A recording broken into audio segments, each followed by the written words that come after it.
জয় হিন্দ। আশা করি আপনারা ভালো আছেন। আমি আপনাদের বন্ধু এক্স-সোলজার ফিরদৌস মণ্ডল, আপনারা হাজির প্রেডিফেন্স একাডেমিতে।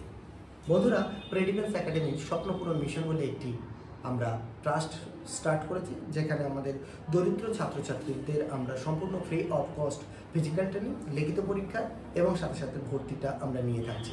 এটি সম্পূর্ণ আবাসিক, শুধুমাত্র ওই সকল ছাত্রছাত্রীর হোস্টেল খরচাটি দিতে হয়, অর্থাৎ থাকা এবং খাওয়া খরচা তার গার্জেনকে ব্যবস্থা করতে হয়।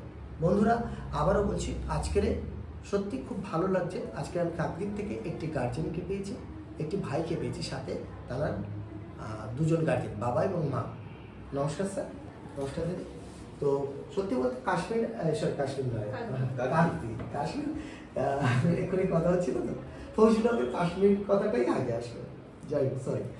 তো কাকদ্বীপ আমার স্মৃতিতে খুব উজ্জ্বল একটি মানে স্টুডেন্ট স্মৃতিতে আছে, যেটি আমি আপনাদের বলেছি। কাকদ্বীপ কলেজে গিয়ে আমি সেমিনার করেছি, আমি বেশ কিছু স্টুডেন্ট পেয়েছি এবং কাকদ্বীপ থেকে আমি অনেক স্টুডেন্টকে চাকরি করাতে সক্ষম হয়েছি। ইভেন আপনার বাড়ি যেখানে বললেন, সেখানে আমি দিবাকর নস্কর এবং সম্ভবত জয়ন্তী জানা এবং ওই সাইডে প্রচুর মানে কি বলবো, সাগর দোলই, অভিজিৎ, জয়ন্তী, পল্লবী দাস, প্রচুর ছেলেকে আমি চাকরি করিয়েছি। তো সেই জায়গা থেকে ফের আসলে বেশ ভালো লাগে যে না, একজন মানুষ সেখান থেকে এসছে। তো সেই স্মৃতিটা উজ্জ্বল হয়ে উঠলো ফের। তো স্যার, আপনার সঙ্গে কথা হলো, আমি একটা ছোট্ট ফিডব্যাক আপনার কাছ থেকে জানতে চাই। একাডেমি সম্পর্কে আপনাকে পুরোটাই জানিয়েছি, যে কর্মকাণ্ড কি, আমরা কিভাবে স্টুডেন্টকে তৈরি করি এবং কে কিভাবে ভর্তি হতে পারে। আমরা দুটো জিনিস আপনাকে বলেছি, যাদের অর্থ আছে তারা অর্থ দিয়েই পড়বে, যাদের অর্থ নেই তারা অবশ্যই তারা পড়াশোনা করবে, অর্থটা কিছুটা হবে আমি ব্যবস্থা করবো। আপনার পুরো বিষয়টা আপনার মধ্যে। ইভেন স্যারের কথা বলি, স্যারের পরিচয় দিয়ে দিই। স্যার সম্ভবত কাকদ্বীপ কোর্টে ল মানে মোহরা যেটাকে বলা হয়, আচ্ছা, ক্লার্কে মুহুরি যেটাকে বলা হয়। তো স্যার, আপনি কাইন্ডলি আপনাদের যা সিস্টেম যেটুকু আমি শুনলাম সেটা যথারীতি ভালো, এবং আপনাদের প্রতিষ্ঠানের আরও শ্রীবৃদ্ধি হোক, এটা আমি আশা করব, এবং ভালো ভালো আরও ছেলে তৈরি হোক, এটাও চেষ্টা করবো। আপনাদের সঙ্গে আমি এসে আজকে আমারও খুব ভালো লেগেছে। ধন্যবাদ স্যার।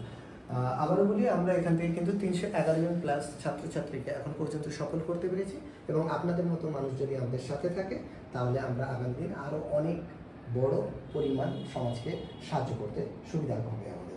অর্থাৎ আমরা চাইবো যে এই যে সকলের জন্য যে সুবিধাটা আনছি, সেটা আরও অনেক বৃদ্ধি পাক, এবং তাতে সকলে একে অপরের কাঁধে কাঁধ মিলিয়ে যারা আমার অসহায় ভাই বোন, তাদেরকে আমরা যেন সাহায্য করতে পারি।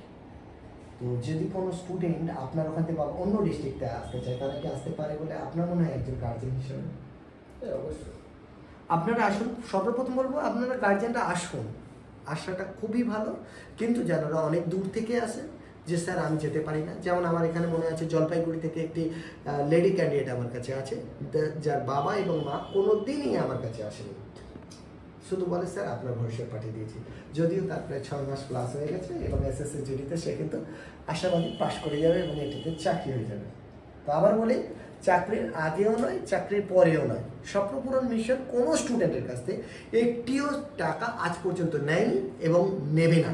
হ্যাঁ, তোমরা খুশি হয়ে চাকরি পেয়ে যদি তোমাদের ডোনেশনের হাত বাড়িয়ে দাও, যাতে আমি আরও অনেক স্টুডেন্টকে সাহায্যের হাত বাড়িয়ে দিতে পারি, অবশ্যই নেব। সেদিন খুশি খুশি তোমরা ডোনেশন করলে নেব। আমার ব্যক্তিগত টাকা লাগবে না, আমাদের যে ট্রাস্ট আছে, ট্রাস্টকে তোমরা ডোনেট করতেই পারো। ধন্যবাদ স্যার। জয় হিন্দ, জয় ভারত।